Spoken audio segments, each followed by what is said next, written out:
All right, so we're kind of starting here a little, just to mention a few things before we jump into material.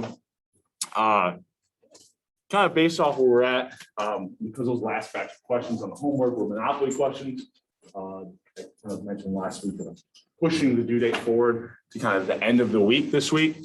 So we kind of continue to talk about monopolies today, maybe a little bit Wednesday, but then Wednesday we'll kind of enter into a new topic.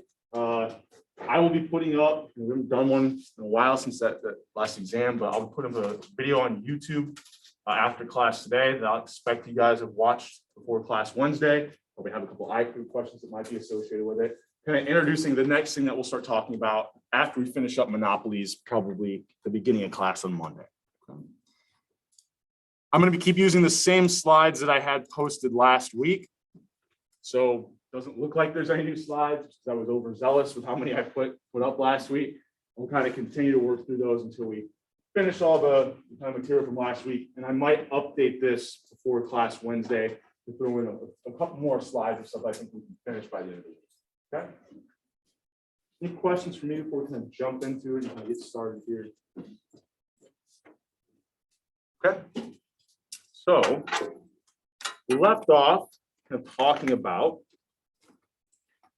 markets that are monopolized or have one producer. And so we're going to today start out kind of comparing this to what a fairly competitive market looks like. Okay? So think here I've got starting on price, we've got kind of quantity. Now, if we're thinking about an individual firm, right, they would choose their optimal quantity in a perfectly competitive market, whoever supply its demand. In the sense that that's where we know the market is going to arrive at, because there's no one producer that has any influence over the price, right? So if we had a perfectly competitive market, the equilibrium point is just wherever the supply demand curve, we identify the equilibrium price of that product. Now, if we instead kind of compare that to a monopolist, right, the monopolist will base the price of that good, where they're going to set the price and quantity of that good, off of this twice as steep marginal revenue curve. We talked last week about they face a twice as steep marginal revenue curve. We kind of looked at some different, output or quantity price combination tables. Show you a couple different ways of why that marginal revenue curve is twice as steep. And so they will set the price quantity where what has to equal marginal revenue. That's where the optimal quantity. Remember from last week.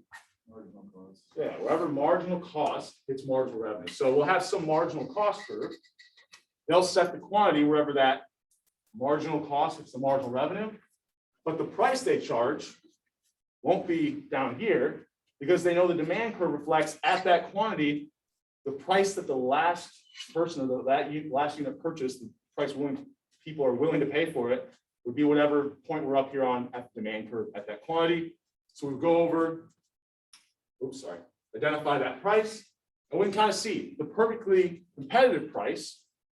Well, I think last week I also mentioned supply, if I only have one producer, will just be whatever that producer supplies. So the marginal cost, right? Supply reflects marginal cost. If I only have one producer, though, it doesn't reflect the marginal cost of all producers like the sum. It's just that one producer. So the perfectly competitive price would be where that marginal cost curve hits demand. Right? We think about supply reflects marginal cost.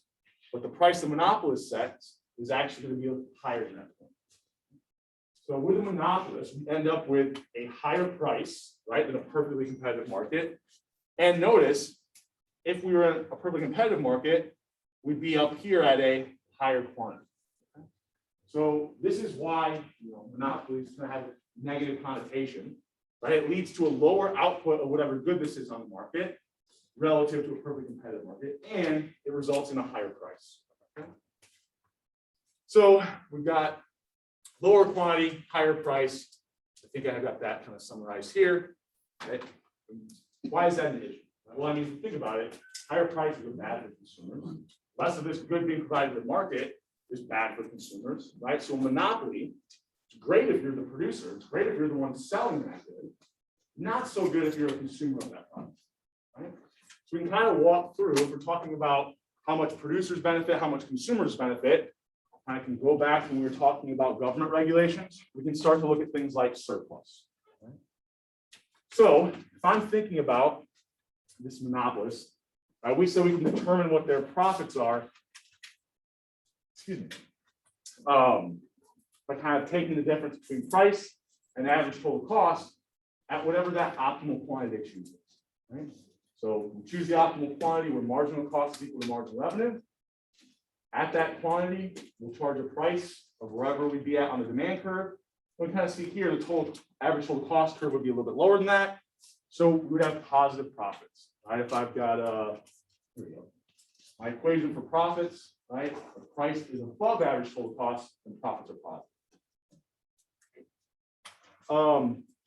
So we did all kind of this last week. Right? So hopefully we can kind of go through a couple questions. This should be a little bit of a review. I'll probably ask some of these as I quickly questions. Not all of them, but after this class, we should be able to go back through and solve them. We'll work through this first one together. Hopefully, point some things out that will maybe help with the next couple questions. Okay. So if I'm looking at a model like this, instantly when I see this marginal revenue curve, it's twice as steep as demand here, I should be thinking I'm like in the monopoly world. I'm looking at a monopolist cost and kind of revenue curves or structure. Okay. So what would the optimal quantity be here for the monopolist to produce that? We just said earlier, it's going to be where marginal cost is equal to marginal revenue. Right? So marginal cost is equal to marginal revenue at a quantity here of 15.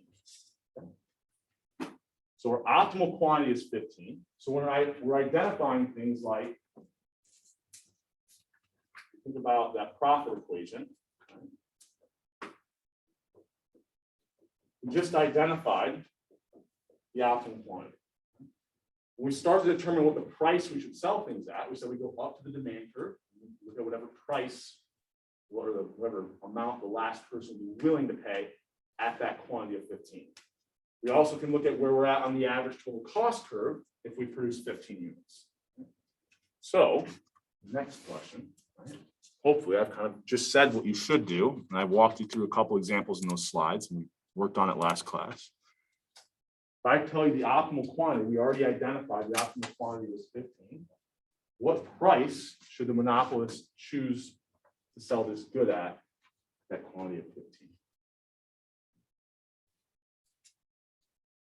And kind of looking at these tick marks, right? The middle tick marks, right? This would be 15, 10, 15, 20, 25, 30. They're kind of 5 increments. Give you a little bit of time to kind of look at this. Got your computers, hold slides in front of you, maybe a little easier to identify kind of the lines here on the graph.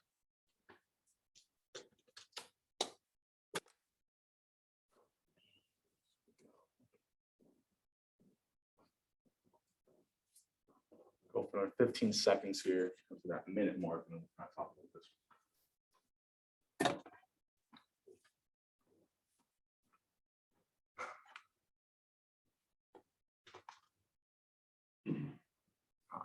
So, haven't gotten an answer in, take your best guess here. We got 29 of us here today. Everyone, anyone using Reef? No one's having problems, right? Yeah. Okay. Talk to me after class and I'll say. So, all right, I'm gonna close it out. Are we got an answer in? Okay. So, what should the optimal price for this monopolist charge be? Yeah, all right, so what did you do? You want the optimal quantity of 15, you identified on the last slide. You then go up to whatever point we're at on the demand curve, and that's where you set the price. So you know that point in the demand curve is telling you at that 15th unit, the last unit provided in the market, that 15th unit, the amount someone would be willing to pay for it would be whatever that value is on the demand curve. So you go over 35. Any questions over how we identify that price? We're going to keep looking at monopoly models today. So we want to make sure we understand how we're identifying that that's the price that they should choose to pay, or choose to set the, that's the value they should choose to set the price at. No one? So we'll keep walking through this. So we identified the optimal quantity. repeating myself a lot, but I'm doing that, so we just kind of keep hearing it. Where the marginal cost is equal to marginal revenue. That was at quantity of 15. At that 15th unit, remember, we know the demand curve tells us the marginal benefit. Go back to like exam 1 stuff, we would plug in different quantities into our demand curve, and it would tell us the marginal benefit of that unit, right? If I plug a 15 in to my demand curve for quantity, it tells me the marginal benefit of that 15th unit. And people are willing to pay up to whatever their marginal benefit is. So that's why I go up to the demand curve to determine what price I could set at that quantity of 15. If I'm producing 15 units, what price could I get away with setting, right? Such that that consumer would be willing to pay that price. And that's reflected in how much they're going to benefit, which is reflected in the demand. Right? That's why we go up to that demand curve to determine price. So we've got this optimal quantity of 15. We just found the price is what? 35. So the next question I might ask is, well, what level of profit will this monopolist earn? I can help you out here. I want to make sure that hopefully we're all on a very similar page. Okay? So we have the optimal quantity, we have the price, the optimal price that we're going to set. We can identify the average total cost, right? That's the only other thing that we're missing in that equation. So I look at that 15th unit, I go up here, and I'm at an average total cost curve. The point I'm at on my average total cost curve would be at $25, right? So hopefully everybody gets this one correct. I've literally given you everything you need, if you were listening. You know, this is the equation that we're going to be using. Just identify what that value of average total cost was for you. So hopefully this one should be relatively easy. Okay? I'll give you a little bit of time. If you don't have a calculator in front of you, it might be a good thing to start bringing if you're not comfortable doing kind of that math like this, or pull open your phone, and I think everyone's probably got a calculator on your phone. At least a calculator can handle this, right? Not to be able to do some crazy stuff here, but you can do a formula like this. Yeah. So I know the optimal quantity is where marginal cost is equal to marginal revenue. At that quantity, I just identify where am I at on my average total cost curve. Right? And whatever point kind of on the y-axis I'm at in the average total cost curve, that would be the average total cost of that 15th unit.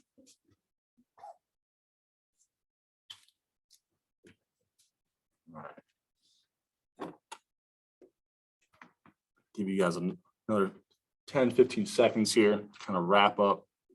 I think we had 29 people. So if you haven't gotten an answer in, kind of take your best guess here. Maybe we had 30, I think, as I was talking. Yeah, there we go. All right, I'm going to close it out. I mean, what did I say the average total cost was? None of us listening. Yeah, right. We identified that point on the curve as 25. From here, this is, I mean, we've got to be able to put this into a calculator, right? So 35 minus 25 is 10. 15 times 10, and you get 150. So C. I'm afraid to look at this, but hopefully we have a lot of people. Okay, so at least most of us are kind of following along.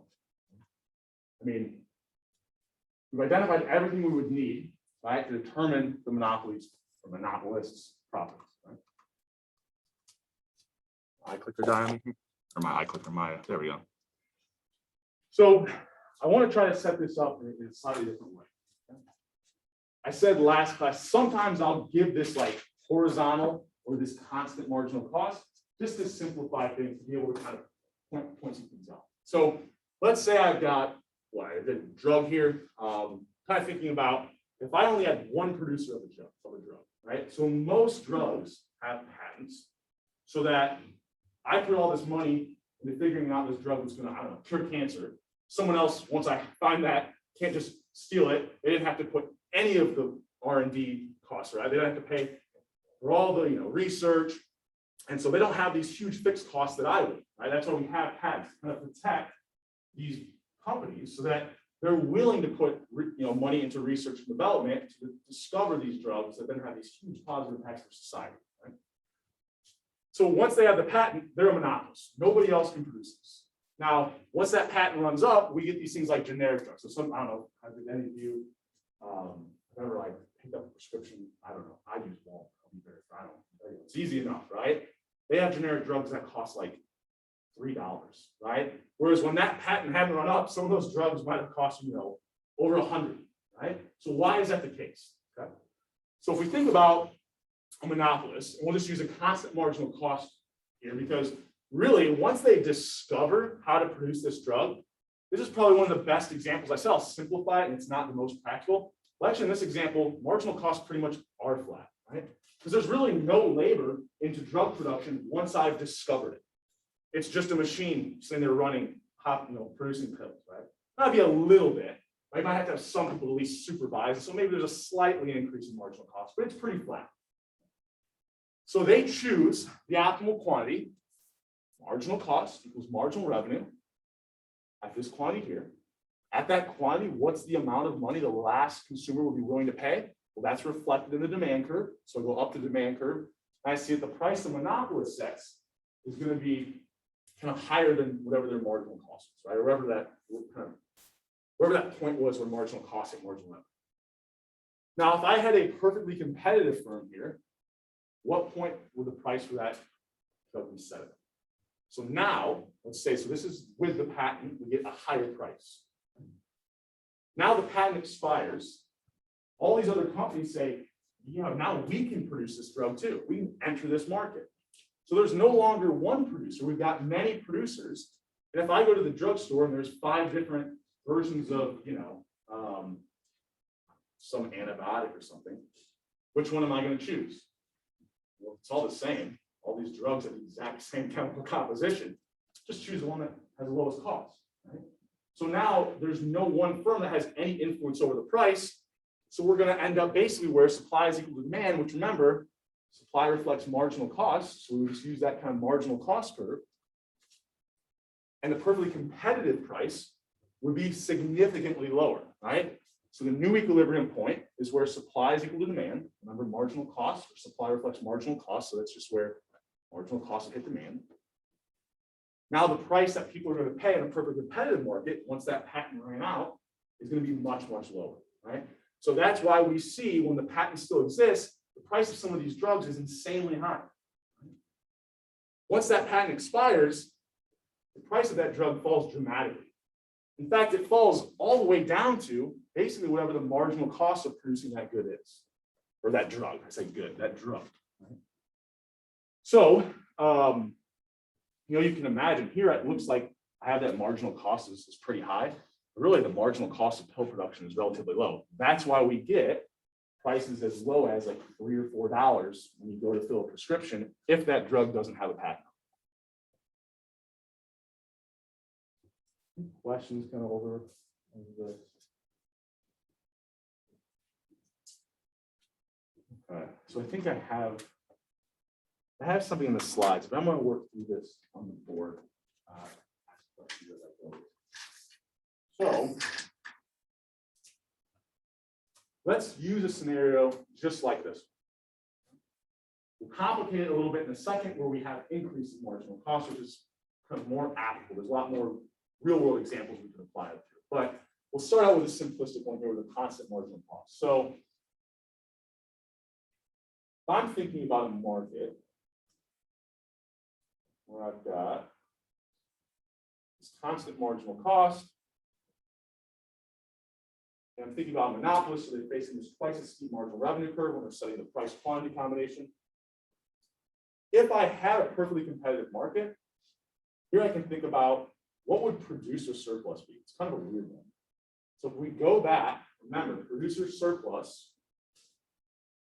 is kind of adding up across every quantity. And that was just kind of the summation sign using that kind of as notation. The summation sign just means add up across every quantity we sell.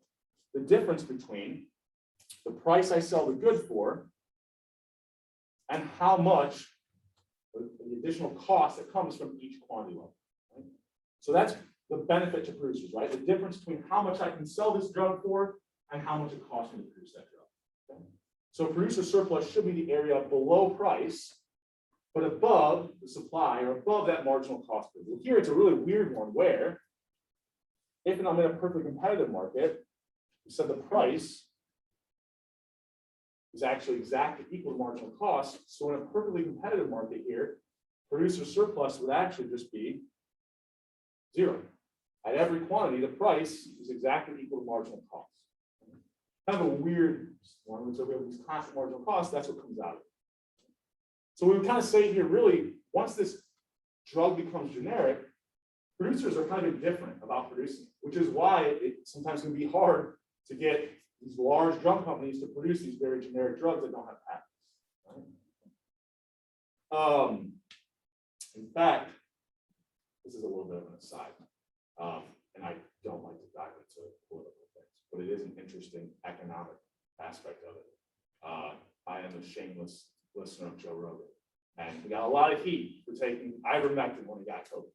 I don't have any idea if it works. I don't really care. But the interesting point about that drug is that there's actually no one that wants to produce it because the patent ran up years ago, right? And you really basically, as a producer, your surplus from producing that good is 0. So why is a drug company going to enter the market to produce something they can't make any money on? They don't. So it's very hard to buy and people aren't producing. Now, we've seen an increase in demand maybe recently, so maybe now there's some people wanting to enter that market. But that's really a really good example where once the patent on these drugs run out, there's no money to be made. Anyways, I digress. So we've got producer surplus being equal to 0. What about consumer surplus? Well, we said that was the difference between how much someone benefits from purchasing that good and the price they pay, or the area below our demand curve, because that reflected marginal benefit, but above the price. When we don't have a patent, that would be like this entire area was consumer surplus. Okay? So when we have no patent, the drug is just generic, consumers are benefiting a lot, right? The price is lower, right? Much higher quantity being sold, everything's good. What happens if instead, for that same drug, we had a patent and companies able to access a monopoly? We said they would set the quantity down here, right? I forgot to, should have identified the perfectly, instead of TC, I'll call this TC, perfectly competitive price and quantity. Consumer surplus was like all of surplus, consumer surplus was all of surplus, producer surplus was 0. We go to a monopolist, they're going to produce less of this good, and the price they're going to charge is wherever we're at on the demand curve at that quantity, and they charge a higher price. It's everything we just did up here. But now let's think about the surplus implications of this. Okay? So now if I'm trying to identify where producer and consumer surplus are, I'm going to need more colors. So we'll grab a few more here. Oh, I had some like that. Okay. Where would consumer surplus be now? Not quite, but it's getting closer to 0, right? Yep. Area below demand, but above the price they're paying. So now, consumer surplus is going to be greatly reduced, right? Because the price is higher and less of this good is being sold. We can see here, the area below demand, but above the price they pay when it's a monopolist in this market, consumer surplus has decreased a lot. And it's kind of similar to what we were doing before. We would just be calculating the area of triangles. What's happened to producer surplus? Well, it's going to be the area below price, but above marginal cost. So below the price they're charging, but above marginal cost, all this green area, it's not CS. I wouldn't do that. I wasn't mad about how fake this is. There we go. Right? Now we've actually got some producer surplus, right? So what happened when this market was monopolized was some of consumer surplus was kind of transferred to producers, but they also lost out on everything here. Right? So these units are no longer being produced because there's now monopolists in this market. And so now we end up with some deadweight loss, just like when we had government regulations. Okay? So with a monopolist, consumer surplus goes down. That's pretty intuitive, right? If there's a monopolist in the market, producer surplus goes up. Might start at 0 in this model, so it goes up, right? And society as a whole, right, or kind of the market as a whole, loses out into surplus, or we now have deadweight loss. Okay? So this is why people don't like monopolists, right? There's deadweight loss, just like when we had all this government regulation. And also, we're taking a lot of surplus away from consumers. Okay? Any questions on that before we kind of keep pushing? Because now I'll show you next what happens if marginal cost isn't constant. What is the average total cost of that? So this is a good point. Acting like monopolists are evil, right? But why do we have the government saying some industries have to be monopolists? That's in fact the post office, Amtrak, or these are like, or railways, like these are government like sponsored, I guess if you want to say monopolists, right? Well, let's say that my average total cost curve, my marginal costs truly are constant. Then my average total cost curve is actually just my marginal cost, right? Because remember the idea was like, well, if I'm adding a marginal cost below the average, it brings the average up. Well, if the marginal cost is always the same, the average cost for every unit is going to be exactly the same as well, right? Whatever that marginal cost. So you can kind of see here, why is that a problem? Well, if price in a perfectly competitive market, the price would be equal to average total cost, there's no profits to be made, right? So we'd say that producers are indifferent here. So that's why there's a pull for there to be monopoly power here, because once I have monopoly power, price is well above my average total cost. I can actually earn positive economic profits here. So if we had an industry where there's 0 profits, no one's incentivized to enter that market, right? So then that good's just not provided at all, right?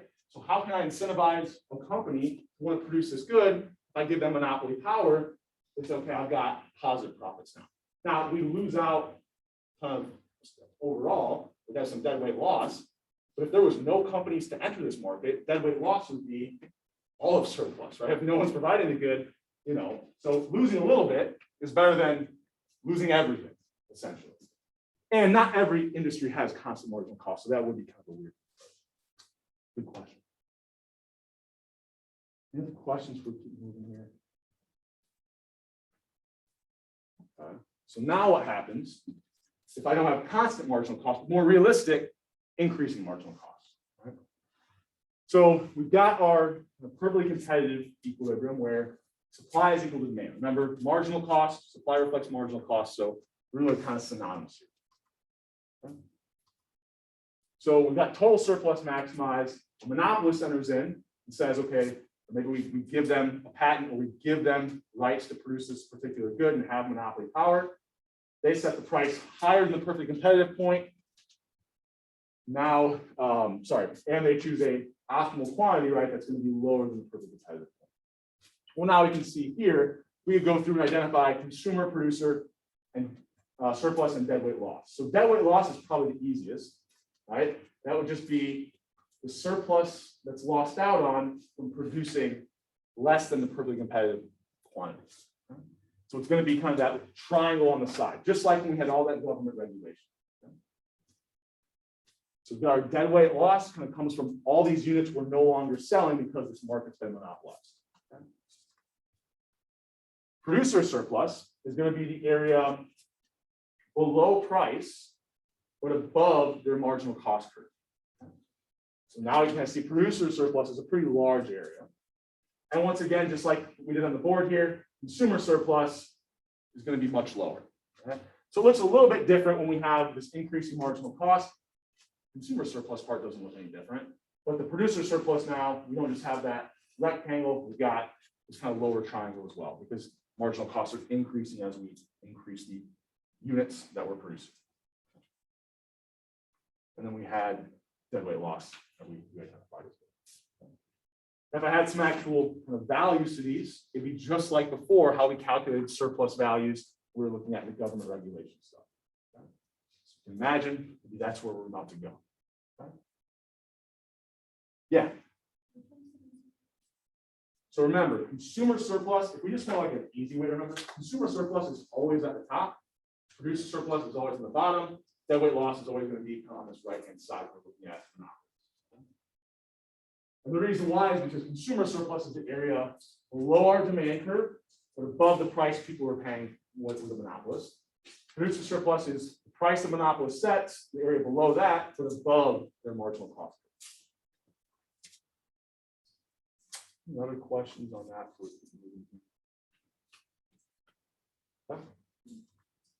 So I'll walk through some of these together. Maybe I'll ask you one or two.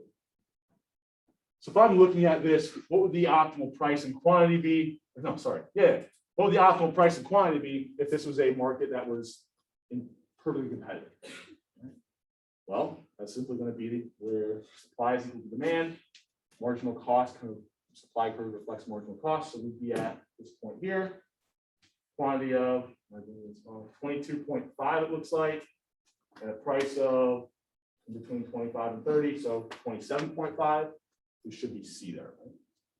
So we kind of identified that equilibrium quantity and price is a perfectly competitive market. Any questions on that? This is like going back almost to stuff before the last. What would deadweight loss then be if I had a monopoly? Well, we know that the monopoly would choose a quantity of wherever marginal cost is equal to marginal revenue. So quantity of 15. They would set the price up here at 35. It's the same example we were using earlier. So our deadweight loss would be the surplus that we lost out on, or the area above marginal cost but below our demand curve, from these units we're no longer producing. So the perfectly competitive quantity was 22.5. The quantity the monopolist chooses was 15. So we're losing out on 7.5 units there. So the kind of width of our triangle would be 7.5. The height of our triangle, will that just be the point we're at here, where marginal cost equal to marginal revenue, which is 20. And the point that we're at in the demand curve, which is 35. So the difference between those two would be 15. So area of a triangle is just height times, or base times height. So 15 times 7.5 times 1/2, right? It's a triangle, so we still have to multiply by 1/2. Okay. So 15 times 7.5 times 1/2, we get a deadweight loss of about $56. Any questions how I would kind of go through and solve for deadweight loss here? Where confused where any of these numbers come from, I can kind of go through it. So that 15, right, came from, we're finding the height of our triangle, the difference between 35 and 20. The width, 7.5, came from, we knew that the optimal quantity the monopolist chose was 15, and the optimal quantity in the perfectly competitive market was 22.5. So the difference between those two is that 7.5. Questions there? Or if something changed, or?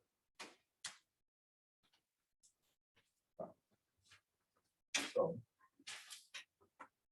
what is kind of the reason for deadweight loss? If I'm looking at these, trying to choose, like sometimes we don't use these slides labeled iClickers for actual accurate questions, but you should be able to go back through and solve those, right? That kind of helps you identify as we're getting closer to that second exam of what questions you should be able to go through and solve.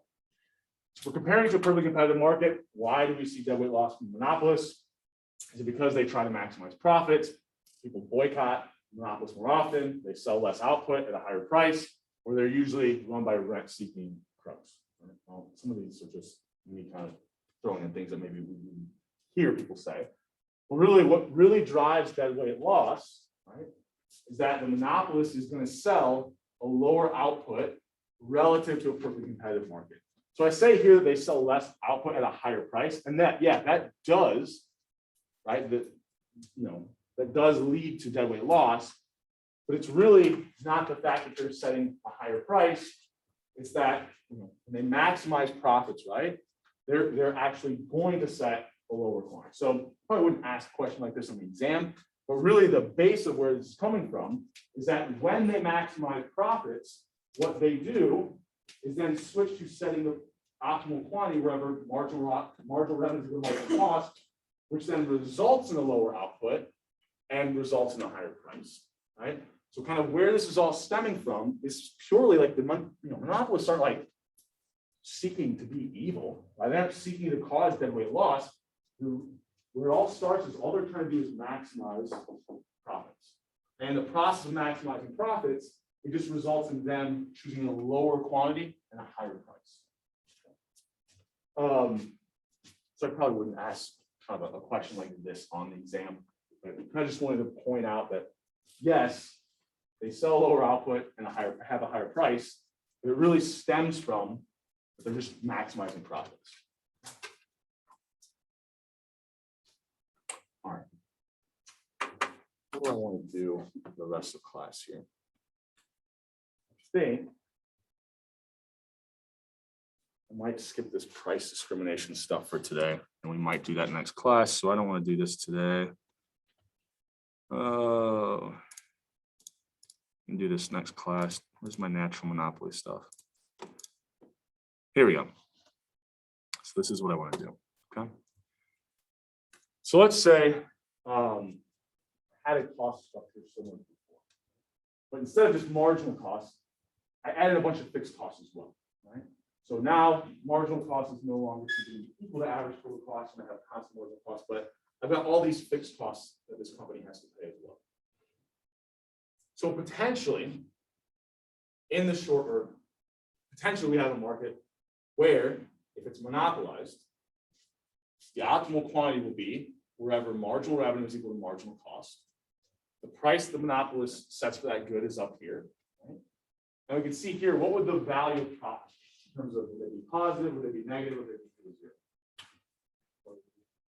Yeah, they're positive because at the optimal quantity, that price is slightly above average total cost. Right?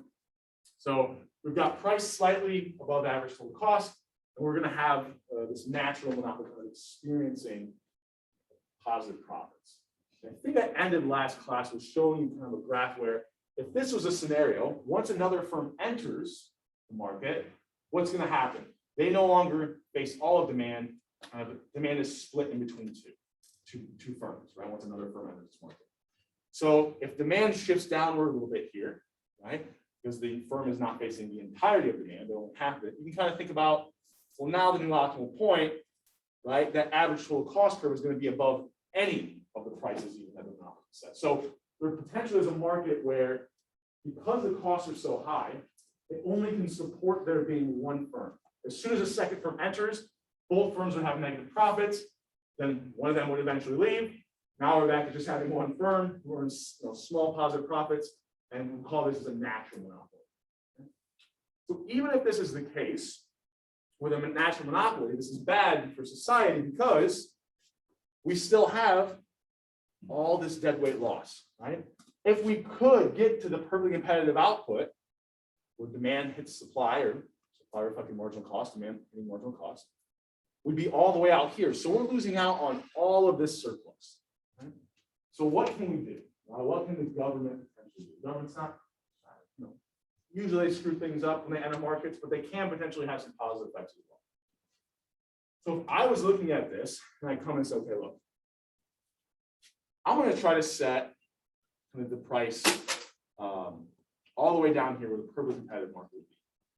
So if the government steps in and says, no, this price, we know this market is monopolized. We know that the more regional markets for electricity are monopolized. So they're setting a price that's higher than what consumers would pay. It's perfectly competitive. So we're going to do something like put a price ceiling in this market and say, you can't charge a price higher than this, right? Well, they come in and say you can't charge a price higher than this. We go over, well, price is going to be below average total cost. There's going to be negative profits. In the long run, no firm will want to produce that good. No firm would want to provide electricity. Right?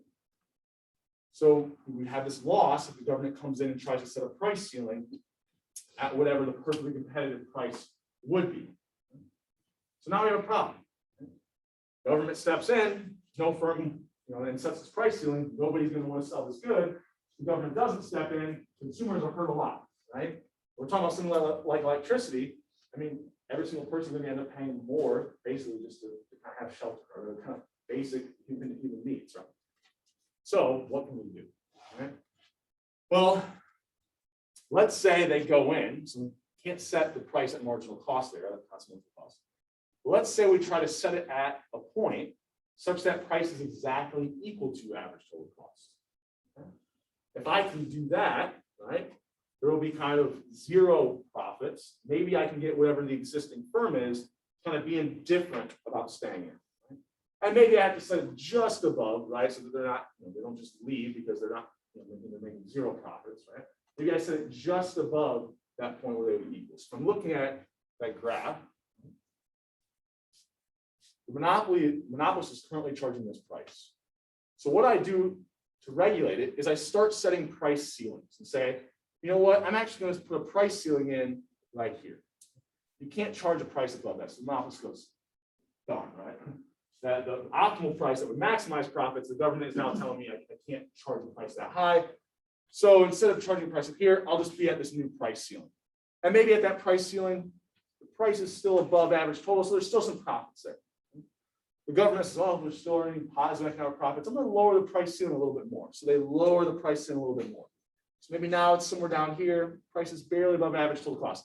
They keep lowering that price ceiling down to that point where the price would be exactly equal to average total cost, profits are zero, and now the firm is kind of indifferent about kind of staying or leaving. Right? So I would kind of use this price ceiling as a tool to reduce the deadweight loss that's coming from this monopolist, right? If I start setting a price ceiling, eventually, right, the quantity is getting higher, the price that consumers are paying are getting lower and lower, up to this point here, which would essentially minimize deadweight loss. I can't get rid of it completely, because if I try to do that, that was where we said there would be negative profits and no firm would produce as good. But I can start lowering that price ceiling to force the monopolist to charge a lower and lower price, produce a higher and higher output, such that I can minimize the deadweight loss that exists. So we'll try to keep lowering that price or lowering that price ceiling down to exactly where at the output the monopolist would choose at that price ceiling to be exactly equal to their average total cost. And we have exactly zero profits. Now, we can't really do this in practice. Like I said, once we get to that profit equal zero, we can't be guaranteed that the firm isn't different. They might stay or they might leave. Right? But if the government takes ownership of that good, they don't care if they have zero economic profits. All their goal was to minimize deadweight loss for society. So the government might come in, step in, and say, look, right, at least if we're operating it, we know that we're going to keep providing it, and we're just going to kind of do it at the point where we're earning exactly zero profits. Or what they could do is say, look, we're going to sell this good for this much lower price, right? I think about like the post office or something. Right? Pretty cheap to kind of buy stamps and send mail, right? So even if the post office is operating at a loss, right, because their prices are so low, well, then what can the government do? Well, they're operating at a loss, but they're taxing a bunch of other goods. So they just use tax revenue from other goods to kind of support, right, the post office or whatever the good is that they've taken kind of ownership of. So if the government doesn't own or doesn't kind of take ownership of the good, they really can only use price ceilings to get down to this point where profits be exactly equal to zero. If they take ownership, potentially they can set the price to whatever that perfectly competitive price would be and just pay for these losses with taxes that are coming from other goods. So I think that's all I have there. We got public policy. I'll walk through one more thing. Yeah. So try to make this one a little interesting as well. So I recently listened to this historian talk about Monsanto. And I didn't know this was kind of interesting. So let's think about a monopolist. We've got demand, marginal revenue, marginal costs, and let's make sure they're running positive. The average total cost. Okay. So what is the optimal quantity for the monopolist? How do they choose the optimal quantity? going to be the point where everyone should be like, oh, listen here. I have marginal revenue is equal to marginal cost. Okay, that's at this point right here. So with a monopolist, it's going to set this quantity. They then choose this higher price. How do they determine that price? Well, it's wherever we're at in the demand curve at that quantity.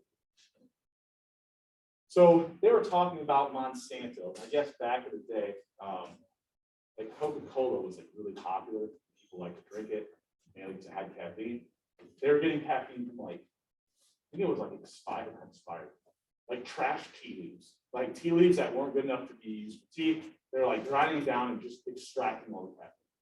Well, when they started having to produce so much that they like, there was no more caffeine left, right? So they started talking to Monsanto and was like, hey, you guys are like a chemical company. Is there any way you can synthesize caffeine for us so we can use in our drink?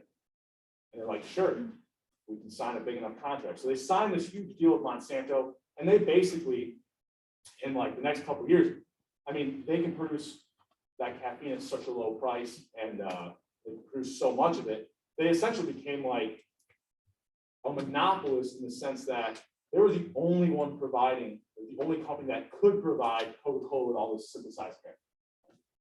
So they were able to charge Coca-Cola a much higher price. They were the only producer of this synthesized caffeine. So Coca-Cola, right, if we kind of compare that to where it would be at on the perfectly competitive point, right? So if Monsanto was nice, and instead of acting as a monopolist, and they sold this synthesized caffeine to Coca-Cola at the perfect competitive price, it would have been much lower. But they did. Right? They want to maximize profits, so they set this price much higher when they make this deal with Coca-Cola to provide them with all this synthesized caffeine. So what do we care? Right? Monsanto is the producer here, so they benefit. Coca-Cola is the consumer, they'd be hurt. Right? This is why we should care. So, if you think about then the market for Coca-Cola, so here if we think about Coca-Cola, over here we're thinking about this is the quantity of I don't know, synthesized caffeine. So synthesized caffeine, the price is going to be much higher for Coca-Cola, right? Well, what does that do? Well, caffeine was one of the main inputs in their product. So before, maybe we had something like this, right? If we were in a perfectly competitive market, the equilibrium price for Coca-Cola would be something like this. However, with this monopolist, with Monsanto acting as a monopolist in the synthesized caffeine market, the input prices for Coca-Cola have now went up, right? Because they were a monopolist in this market, the price that Coca-Cola had to start paying for synthesized caffeine went way up. Well, if input prices go up, what happens in the market for Coca-Cola? The ticket, right? Caffeine is now costing me more money. So what shifts here? Supply, right?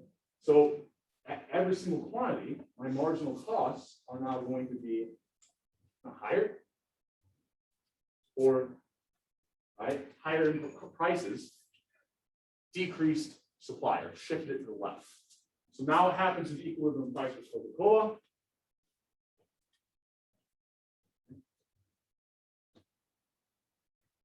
I guess we would call this supply 2. I don't know, maybe what 2 stars here. Identify that's the second price after kind of this increase in input price. So even if it's not goods that like we are buying, right? We talk about like consumers purchasing prescription drugs, like you can think about that as directly impacting you. You're paying the higher price, right? But even if it's a market you're not involved in, like the purchase of synthesized caffeine, right? You're not going to go out and buy tons of synthesized caffeine yourself, right?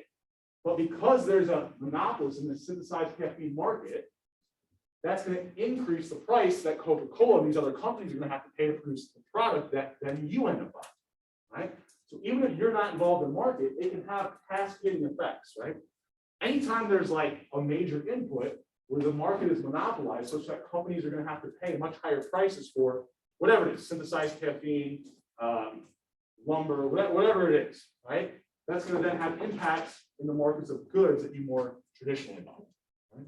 So we have deadweight loss in the synthesized caffeine market, but we'd also see kind of consumers being hurt in purchasing things like Coca-Cola that are using that synthesized. Kind of trying to connect everything, draw everything together. We'll talk a little bit more about monopolies at the beginning of class, just kind of going through some more bullet points, probably not waste a whole lot of time on it. We'll then transition to kind of the next type of market. So we'll have perfectly competitive, monopolies, and then we'll talk about the next one, which will be that video that I'll have up on YouTube that I expect you to watch before we start class on Wednesday. Okay? All right. I'll see you guys on Wednesday. Try to stay dry out there.